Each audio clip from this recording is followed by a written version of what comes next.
Estimado estudiante, bienvenido cordialmente a esta materia Derecho Laboral 2. Le da la cordial bienvenida la maestra Fabia Azucena Aguilar Farrera, la cual nosotros vamos a verlo desde un punto de vista teórico y práctico para el desenvolvimiento de la misma. Vemos que ya hemos conocido la relación tripartita del derecho laboral, es decir, la relación que el Estado tiene acerca de la creación de leyes, como lo otorga también la Constitución Política Mexicana, en el artículo 5 como un derecho y el 123 reflejando derechos y obligaciones de estas dos figuras que restan, del patrón y del trabajador, teniendo en consideración que el patrón puede ser una persona física o persona moral y que va a necesitar del servicio, ya sea profesional o también de oficio de una persona por medio de una remuneración. En la tercera esfera de esta relación tripartita tenemos al trabajador, que como lo hemos estudiado es la persona física que va a desempeñar un trabajo en el rol de esta materia de derecho laboral, quien recibirá esa remuneración y estará obligado a respetar, siempre y cuando sea conforme a derecho, los lineamientos laborales. En esta segunda parte del derecho colectivo del trabajo, nosotros analizaremos la colectividad del trabajo teniendo hincapié ya con la relación individual del trabajo que se estudió también en Derecho Laboral 1. Debemos considerar que el derecho colectivo es un derecho que hace referencia exclusivamente a los grupos sociales, ya sea de trabajadores o patrones, y que tienen como objeto garantizar la defensa de los derechos laborales de grupos de obreros. El derecho individual del trabajo hace relación su práctica en un determinado contrato. Y aquí nosotros vamos a hablar ahora del contrato por tiempo determinado. Es importante porque tanto sea de un trabajador o colectivamente, debe establecer los lineamientos más básicos y sobre todo que sean fundamentados conforme a derecho. No olvidemos que en el encabezado del contrato debe de mencionar bajo qué término se lleva el contrato, es decir, si es por tiempo indeterminado o determinado. Es conveniente establecerlo desde el principio. Menciona también el lugar en donde se está firmando dicho contrato y las partes, en este caso, su servidora que obra como patrón y X personas como trabajador. Ahora vamos a ver estas declaraciones. En las declaraciones se mantiene bien, puede establecerse quién va a ser el patrón y quién va a ser el trabajador. En el derecho colectivo también es importante que en las declaraciones van a figurar ya sea los trabajadores o bien los patrones. Tenemos en consideración el artículo 25 de la Ley Federal del Trabajo. Consideremos también en esta misma habla acerca de los lineamientos más importantes que debe contener la relación del trabajo. Y vemos lo siguiente. El escrito en que conste las condiciones de trabajo debe de contener, indistintamente que sea individual o colectivo, debe poseer estos lineamientos básicos, como lo son su nombre, nacionalidad, edad, sexo, estado civil, clave única de registro de población, registro federal de contribuyentes, domicilio del trabajador y del patrón. Asimismo, si la relación de trabajo es para obra o tiempo determinado. Cabe resaltar que es importante que nosotros veamos si realmente va a realizar una obra en específico, el tiempo que se va a programar. Es por ello que en el contrato se le sugiere, estimado abogado, que usted tome en consideración que puede ser un contrato individual, un contrato colectivo, de forma determinada o indeterminada. Por temporada de capacitación inicial, por tiempo indeterminado o bien si está sujeta a un periodo de prueba. El servicio o servicios que deban prestarse, los que se terminarán con la mayor precisión posible. El lugar o lugares donde deba presentarse el trabajo. Es importante.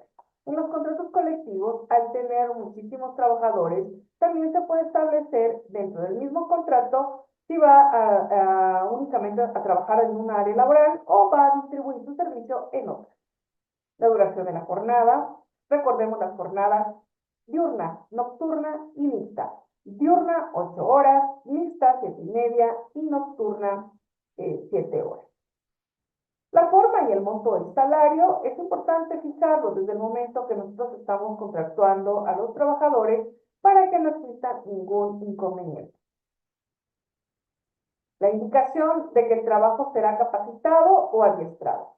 Muchos se preguntan esta diferencia. No olviden que la capacitación indica que llevamos un proceso anticipado antes de iniciar a elaborar el contrato que se ha fijado, o bien ya sea de forma verbal o de forma escrita.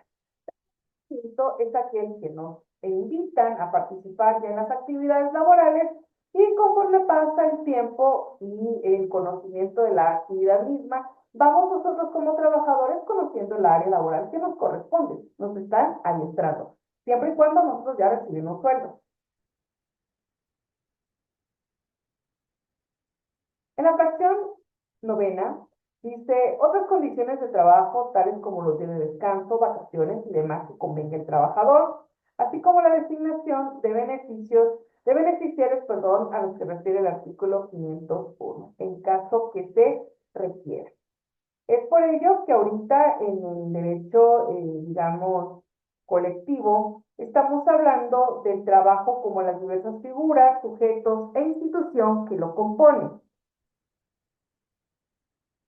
tales como la coalición, el sindicato, la federación, la confederación y el contrato colectivo de trabajo.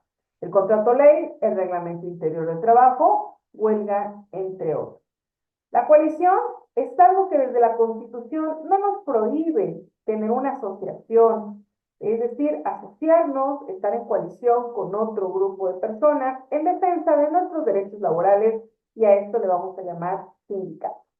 Es por ello que el contrato colectivo de trabajo faculta a los trabajadores y a los patrones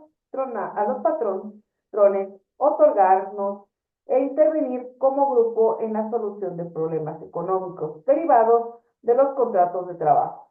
Por lo que en razón de ello, la naturaleza jurídica de la ley de trabajo es doble. Un derecho frente al Estado y una obligación también frente a un patrón. Tenemos nosotros que en nuestro plan de estudio manejamos, ¿verdad?, el derecho colectivo, su noción, es decir, instituciones que comprenden la coalición y movimiento obrero y clase obrera en México. Es importante para nosotros tener en consideración qué es el derecho colectivo del trabajo.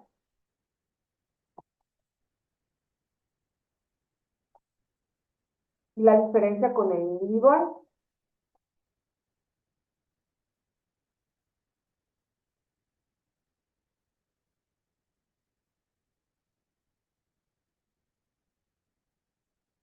Presentamos lo siguiente.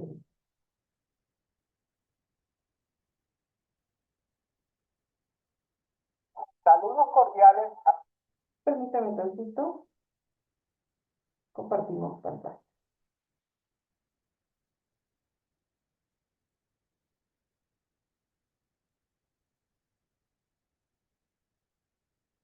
Desde el derecho colectivo del trabajo, que está íntimamente vinculado con los pilares constitutivos de este derecho colectivo, que serían la libertad sindical, la negociación colectiva y los conflictos colectivos del trabajo, que tiene un... En el derecho individual 1 vimos esta relación tripartita, aquí el Estado, porque es el que nos otorga las leyes, el patrón, el que otorga por medio de estas leyes, creación de una empresa, y nosotros trabajadores teniendo esta función de realizar actividades, y entre los tres pues llevamos una relación de trabajo. Ahora en el derecho colectivo figura la palabra sindical. Una relación de vinculación interdependiente, indisoluble, que va a ilustrarse a través de esta evolución histórica, ya que la existencia de uno presupone la existencia de los otros. De esta manera vamos a poder ver cómo a través del ejercicio de la libertad sindical se pudo construir el proceso de negociación colectiva mediante el mecanismo de presión que constituye los conflictos colectivos del trabajo. Definiciones de derecho colectivo del trabajo hay muchas. Para ello, vamos a tomar en consideración lo que determina la ley en su artículo 354.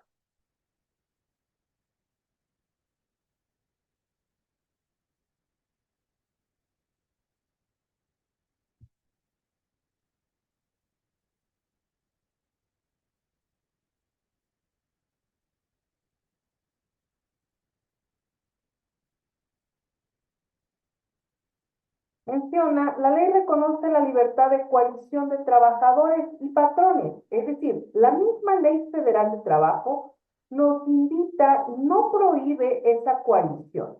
Es por ello que en el artículo 355 menciona que la coalición es el acuerdo temporal de un grupo de trabajadores o de patrones para la defensa de sus intereses comunes. Una palabra también clave es temporal, porque no pueden adueñarse de digamos, de esa representación sindical. Es por eso que siempre en materia laboral buscamos que esos roles se vayan cambiando para esa representación sea de una manera más justa y equitativa. Y es por ello que surge la palabra sindicato. Estamos viendo que esto surge del capítulo séptimo de las relaciones colectivas del trabajo y el término de coalición.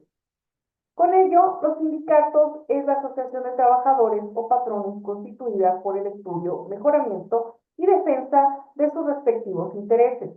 Debemos de tomar en consideración, estimado abogado, que el sindicato no solo va a obrar para la defensa de los trabajadores, sino también para la defensa de los patrones. Ahí nosotros tenemos que tener en consideración y en cuenta el estudio y el análisis, sobre todo, de nosotros tener en consideración que podemos trabajar a la defensa de un sindicato de trabajadores o de un sindicato de patrones. Especialmente para este punto que vamos a desarrollar, nos interesa la definición del insigne laboralista mexicano Mario de la Cueva, que define derecho colectivo del trabajo como el estatuto de la clase trabajadora que la faculta legalmente para organizarse en sindicatos, para intervenir en el estudio de los problemas laborales, en la creación de nuevas normas de trabajo y en la conquista de mejores condiciones de prestación de los servicios. Igualmente se podría definir el derecho colectivo del trabajo como la rama del derecho del trabajo que regula las relaciones, derechos y obligaciones entre los sujetos colectivos, que generalmente son los... Como bien sabemos nosotros, si existen estas relaciones de derechos y obligaciones desde un punto de vista individual, también nos exime el derecho colectivo de estas relaciones, digamos, colectivas, y que va a estudiar estas obligaciones hacia todo un grupo de trabajadores o hacia un grupo de patrones. Estas relaciones de trabajo deberán ser en función de un sindicato que no va a ser el que va a motivar a que se vaya en contra de un trabajador por la defensa de sus derechos, no, debe actuar como aquel intermediario y sobre todo en protección de la clase trabajadora, pero también de la clase patronal, que a veces eso se pierde en el momento práctico porque resulta ser muy fácil tener la representación sindical y, digamos, solicitar derechos o bien obligaciones y pedir obligaciones que ya no les gusta a veces los trabajadores. Entonces, no, nosotros debemos, como estudiosos del derecho, indagarnos en la defensa de sus derechos y obligaciones para que se lleguen a cumplir y evitar problemas jurídicos en el futuro. Sindicatos y el patrono o grupos de patronos. La definición que acabamos de ver de Mario de la Cueva contiene elementos propios de los pilares constitutivos del derecho colectivo del trabajo, como por ejemplo el de la libertad sindical expresado en la posibilidad de organizarse a través de los sindicatos. Pero hay que acotar que históricamente este derecho no era reconocido como es actualmente, sino que constituye una conquista de la propia clase trabajadora que en un principio tuvo que unirse, agruparse colectivamente al margen de la legalidad, y no solamente no reconocía a los sindicatos, sindicatos, sino que incluso se llegó a prohibir. Eso es lo que vamos a ver a continuación sobre la muy evolución importante que no se puede prohibir. del derecho colectivo del trabajo, basado en los actores fundamentales, ya los sindicatos. Y el análisis histórico del derecho colectivo del trabajo debe partir de la comprensión del trabajo como un hecho social inherente a la sociedad humana, desde la cual se van a generar las estructuras de acuerdo a su realidad material basada en los modos de producción en torno al trabajo. Esto quiere decir que la naturaleza conflictiva que existe entre los intereses contrapuestos de la relación productiva, entre quienes prestan su trabajo para transformar la realidad, quienes se benefician de esa transformación, va a estar presente a lo largo del Cristo. En la antigua civilización egipcia, cuando el faraón ordenó a los ladrilleros que hicieran ladrillos sin paja, lo que implicaba un mayor esfuerzo para la producción de lo mismo, XVIII, con apogeo en el siglo XIX, causado por avances tecnológicos como el motor de vapor, la ampliación de las rutas comerciales alrededor del mundo y el éxodo masivo de las zonas rurales a las grandes ciudades, entre otros factores, trajo consigo al sistema capitalista en un proceso de transformación.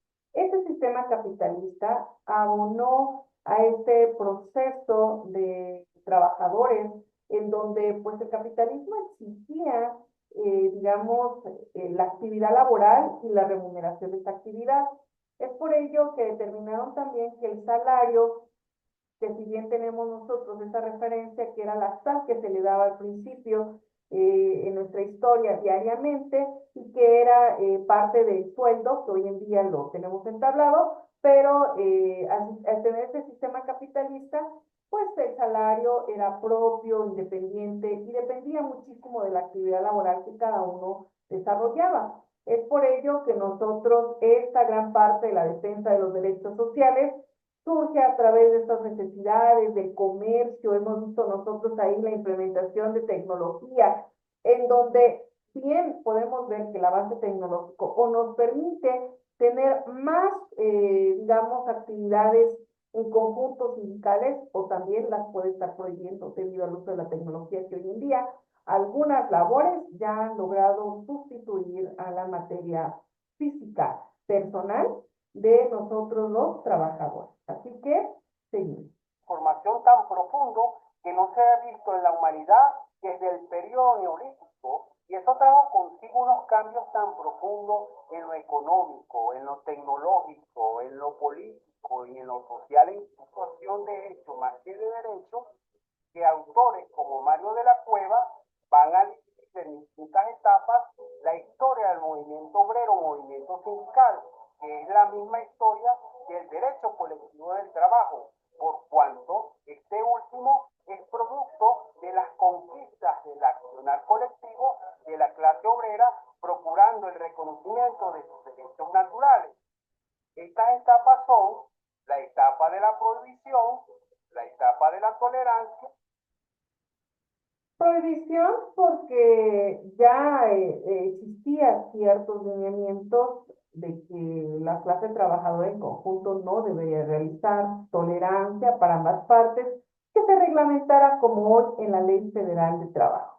Es muy importante nosotros considerar ciertos movimientos que colectivamente nos han apoyado. Los trabajadores a través de la acción colectiva, mientras que en el caso inglés es la ley contra asociaciones ilegales de 1799 la que va a establecer la prohibición de las asociaciones, incluso de patronos, cuando hubiera necesidad de prestar un juramento ilícito.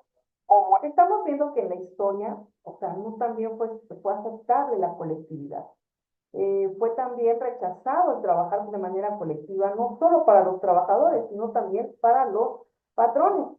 Esto conlleva debido a que en muchas ocasiones se salió esto de control, conllevando también si los patrones se unían en la prohibición de los derechos de los trabajadores, pues a veces en vez de favorecer al trabajador, pues existía una, digamos, injusticia en los despidos de estos trabajadores y no se llegaba a ningún acuerdo, a ningún arreglo. Vamos a ir analizando esta parte del contrato que nos va a ayudar muchísimo en el desarrollo y desenvolvimiento de lo que nosotros consideramos también parte de este derecho laboral que es sumamente importante.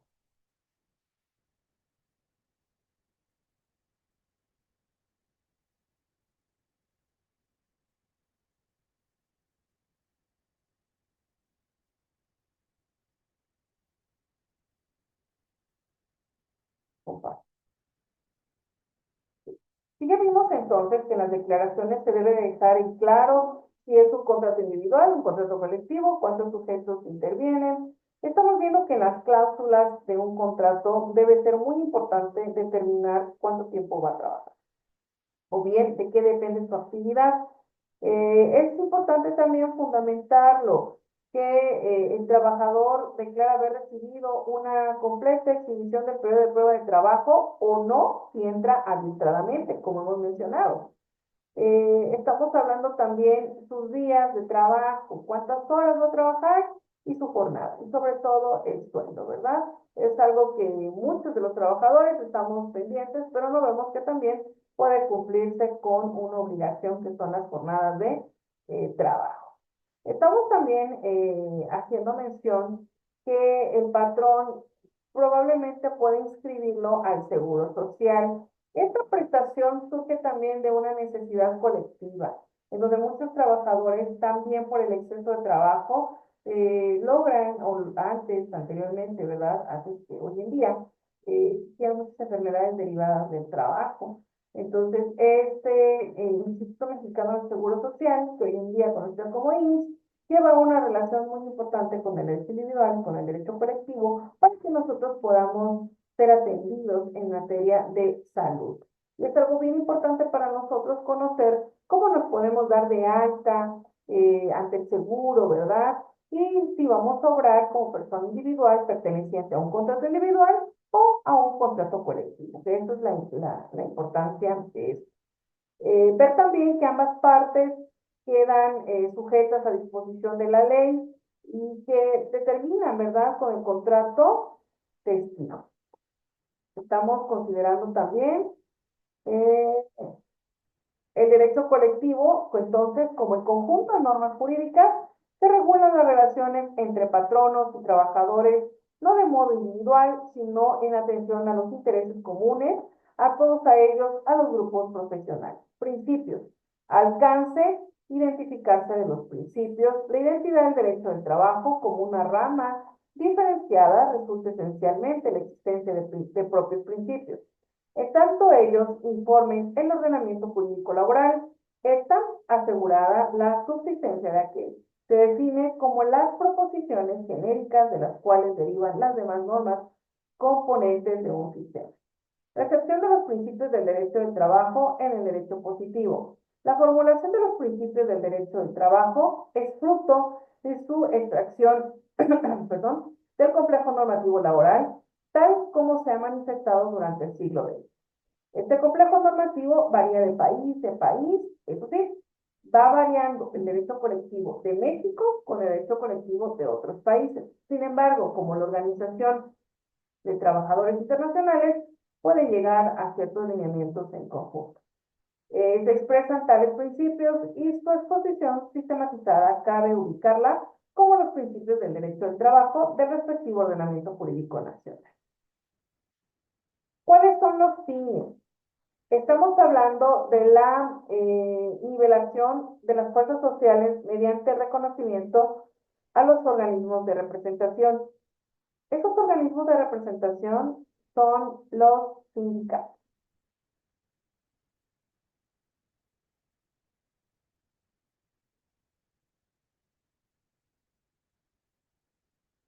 Estos sindicatos, que ya hicimos referencia, que son la Asociación de Trabajadores o Patrones, los trabajadores y los patrones, sin ninguna distinción ni autorización previa, tienen el derecho de constituir la organización que esté conveniente, así como el de afiliarse a estas, con la sola condición de observar los estatutos de las mismas. Las organizaciones de trabajadores y de patrones deberán gozar de adecuada protección contra todo acto de injerencia de unas respecto de las otras, ya se realice directamente por medio de sus representantes en su constitución, funcionamiento o administración. Se consideran actos de injerencia las acciones o medidas tendientes a fomentar la constitución de organizaciones de trabajadores dominadas por un patrón o una organización de patrones, o a apoyar de cualquier forma a organizaciones de trabajadores con objeto de colocarlas bajo su control. Las prestaciones pactadas en la contratación colectiva no serán consideradas como actos de injerencia. El reconocimiento de la personalidad jurídica, es decir, de estos sindicatos, de las organizaciones de trabajadores y patrones, así como de sus federaciones y confederaciones, no están sujetas a condiciones que impliquen restricción a algunas garantías y derechos. Entre ellos, pueden redactar estatutos y reglamentos administrativos para donde desempeñen su actividad laboral. Elegir libremente sus representantes. ¿Quiénes van a representarnos como parte del sindicato? ¿Quiénes nos van a representar por medio de una votación? Los sindicatos son elegidos por medio de votaciones libres. Y claro, estas votaciones libres también suelen ser parte del dinamismo de la libertad que tenemos como trabajadores de elegir a quiénes nos van a representar. Organizar su administración y sus actividades. ¿Pueden estos influenciar en la administración y actividades? Claro que sí. Es importante saber a quiénes vamos a elegir como parte de la representación laboral para que nos lleguen a representar en el futuro. Formular su programa de acción, constituir las organizaciones que estimen convenientes y no estarán sujetos a disolución, suspensión o cancelación por vía administrativa. Este cargo es muy importante el desempeñarlo. Nosotros debemos conocer que también al ser parte de un sindicato tenemos la obligación de estos puntos que considera el 357 bis, pero también menciona los siguientes. El 358. Los miembros de los sindicatos, federaciones y confederaciones cuentan con los derechos de libre afiliación y participación al interior de ellos, los cuales implican las siguientes garantías. Nadie puede ser obligado a formar o no parte de un sindicato. Muy importante. Puede que lo nombren como parte sindical, pero nadie lo puede obligar a que usted forme parte de un sindicato o mucho más que represente a ese sindicato. Los procedimientos de elección de sus directivas deberán salvaguardar el pleno ejercicio del voto personal, libre, directo, secreto de los miembros. Si usted decide votar por un sindicato, nadie deberá saber quién votó por ese sindicato o por otro sindicato. Esto puede perjudicar en la toma de decisiones de un sindicato hacia sus trabajadores. Por eso, el principio profesional de ético de digamos, del secreto profesional es muy importante. Las sanciones que impongan los sindicatos, federaciones y confederaciones, así sus miembros deberán ceñirse a lo establecido en la ley y en los estatutos. Estos estatutos se fijan de manera interna. Para tal efecto, se deberá cumplir con los derechos de audiencia y debido proceso de involucrado. La directiva de los sindicatos, federaciones y confederaciones deberá rendir cuenta completa y detallada de la administración de su patrimonio, según lo determina el 373. El 359 marca que los sindicatos tienen derecho a redactar sus estatutos, reglamentos y elegir libremente a sus representantes, organizar su administración y sus actividades y formular programas de acción. Es importante considerar que tenemos derecho de redactar los estatutos internos de una empresa por ser parte de un sindicato y esto es para la mejora de la actividad laboral y claro es mejora de los trabajadores y patrones. Estamos hablando entonces de los tipos de sindicatos.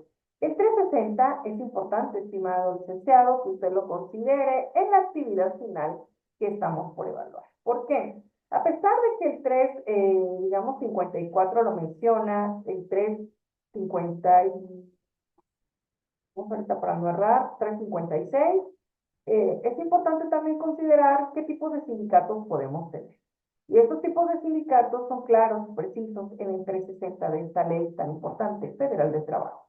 Los sindicatos de trabajadores pueden ser gremiales, los formados por trabajadores de una misma profesión, oficio o especialidad. De empresa, los formados por trabajadores que prestan sus servicios en una misma empresa. Industriales, los formados por trabajadores que prestan sus servicios en dos o más de la misma rama industrial. Nacionales o industrias, los formados por trabajadores que presten sus servicios en una o varias de la misma rama industrial instaladas en dos o más entidades federativas. Y de oficios varios, los formados por trabajadores de diversas profesiones. Estos sindicatos solo podrán constituirse cuando el municipio de que se trate el número de trabajadores de una misma profesión sea menor de 20. Lo anterior, clasificación, tiene carácter enunciativo, por lo que no será obstáculo para que los trabajadores se organicen en la forma que ellos deseen. Es de libre albedrío la cooperación, la distribución, el ordenamiento en un área laboral. Asimismo, estamos hablando de los sindicatos patronales, como lo establece el 361 de dicho ordenamiento. En la fracción primera menciona los formados por patrones de una o varias ramas de actividades y los nacionales, los formados por patrones de una o varias ramas de actividades de distintas entidades federativas. Vemos la gran diferencia con los sindicatos de trabajadores y los sindicatos patronales. Existe una gran variedad de tipos de sindicatos para los trabajadores y para los patrones, únicamente estas dos, según el 361. En el 362 pueden formar parte de los sindicatos los trabajadores mayores de 15 años. Es decir, si usted ya tiene 15 años y algunos meses, ya podrá ser parte del sindicato. En el 361 no pueden ingresar en los sindicatos de los demás trabajadores. Los trabajadores de confianza son los tipos de trabajadores que se les prohíbe ingresar a los sindicatos.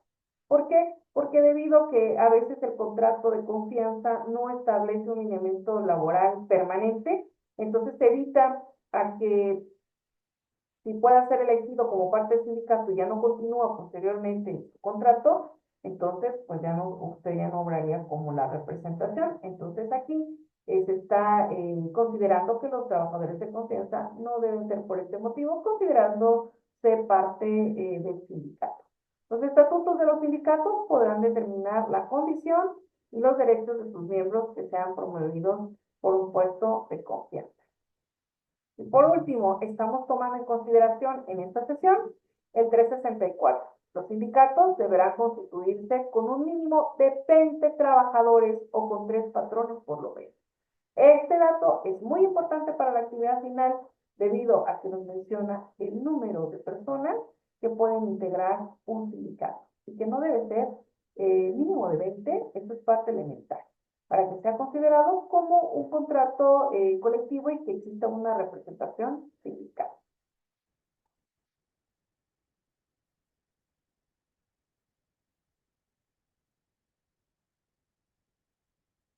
Con esto estamos considerando también que existen reglamentos interiores del trabajo en donde van a determinar si el sindicato que funcione tiene y con los trabajadores que autoridad representa este sindicato para su actividad administrativa. Estamos también considerando que el derecho procesal colectivo del trabajo menciona que autoridades, y vamos a retomar la que hemos visto también en materia laboral, las juntas de conciliación y arbitraje que aún tienen funcionamiento en determinadas áreas laborales y el Tribunal Federal Laboral. Es por ello que existen también conflictos laborales y vamos a ver cuáles pueden ser estos conflictos en la siguiente sesión. No olvidemos que necesitamos apuntar nuestra personalidad, cómo podemos ser representados en un sindicato por un acta sindical, que es muy importante para que nosotros lo analicemos. De mi parte, estimado estudiante, ha sido un gusto poder apoyar en esta sesión, no dejando de recalcar la importancia de este derecho colectivo de trabajo y que podamos trabajar en coordinación con sus actividades y reforzar esta parte del derecho colectivo del trabajo. Ha sido un honor poder dirigirme hacia ustedes por medio de esta grabación. Cuídense mucho, estoy a sus órdenes, cualquier duda, porque soy una maestra orgullosamente Vasconcelos. Tengan un excelente día.